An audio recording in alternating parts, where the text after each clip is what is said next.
Selon une étude, 93% des consommateurs considèrent le contenu visuel comme un élément déterminant lors de leur décision d'achat. Et heureusement qu'il existe des techniques pour susciter la curiosité de tes visiteurs, pour regarder tes produits avec attention, ils chercheront peut-être à en savoir plus et passer à la caisse.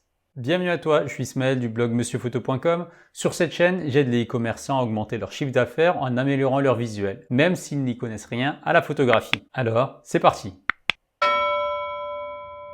Aujourd'hui, je vais partager avec toi le secret pour séduire tes visiteurs au premier regard et passer d'une image amateur à une image de qualité professionnelle sans avoir à changer de matériel. C'est ce que j'appelle la technique FAPA. Le problème lorsque tu photographies avec un smartphone est que ton sujet ne se détache pas du fond. Ce qui fait que tes visiteurs et tes clients potentiels risquent d'être distraits par tout ce qui se trouve autour de ton sujet et ne prendront même pas la peine d'en savoir plus. Ou pire encore, ils passeront à autre chose et tes produits passeront inaperçus. Voici maintenant deux images prises avec un smartphone. Sur la première image, tout est net, alors que sur la deuxième, le sujet se détache de l'arrière-plan. D'après toi, parmi ces deux images, laquelle met le plus en valeur ton produit? Ce qu'il faut savoir, c'est que nos yeux sont attirés par tout ce qui est net et détestent ce qui est flou. Ceux qui portent des lunettes savent très bien de quoi je parle. Et le problème avec l'appareil photo qui se trouve dans le smartphone, ce sont des appareils photo qui ont été fabriqués pour faire en sorte que toute ton image soit nette. Il est donc difficile de mettre en valeur ton produit en le détachant du fond, comme on pourrait le faire avec un appareil photo du type réflexe. Ce qu'on va faire, pour concentrer l'attention du visiteur, on va venir flouter artificiellement toute l'image, sauf le produit qu'on veut mettre en évidence. C'est ce que j'appelle la technique FAPA, flou d'arrière-plan artificiel. Je vais maintenant te présenter trois applications qui vont te permettre de flouter artificiellement ton arrière-plan et mettre en valeur tes produits. La première application, c'est Focus. Une fois que ton image est sélectionnée, il te suffit de toucher à l'endroit où tu veux que ta mise au point se fasse, c'est-à-dire l'endroit de ton image que tu souhaites garder absolument net. Ensuite, l'application floute artificiellement le reste de l'image sans effort. On peut aussi modifier l'intensité du flou, comme avec un appareil photo professionnel, en variant l'ouverture du diaphragme. L'application propose d'aller plus loin dans les retouches, je te laisse découvrir ça par toi-même. Avec l'application Tada, tu peux changer plusieurs choses. Mais ce qui nous intéresse, c'est de mettre en valeur notre sujet en floutant le fond. Une fois que j'ai choisi ma photo, j'appuie sur le bouton flou. Donc là, je peux faire un flou circulaire ou linéaire. Il suffit d'ajuster le cercle à l'endroit que tu veux garder net. On peut modifier l'intensité du flou. Je peux aussi modifier la portée du flou pour avoir un flou plus progressif. Je te conseille de ne pas mettre le flou au maximum pour avoir un effet le plus naturel possible et qui se rapproche de celui d'un réflexe.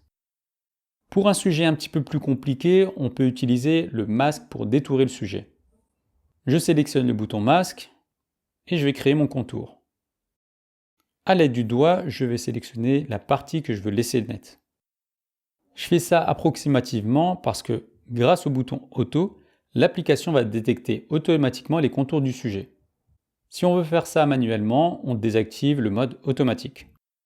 On agrandit l'image, ce qui va réduire le diamètre de la sélection, et on continue manuellement. Si tu veux te déplacer dans l'image, tu appuies sur le bouton déplacer et tu décales ton image. En cas d'erreur, tu peux revenir en arrière ou alors utiliser la gomme pour effacer.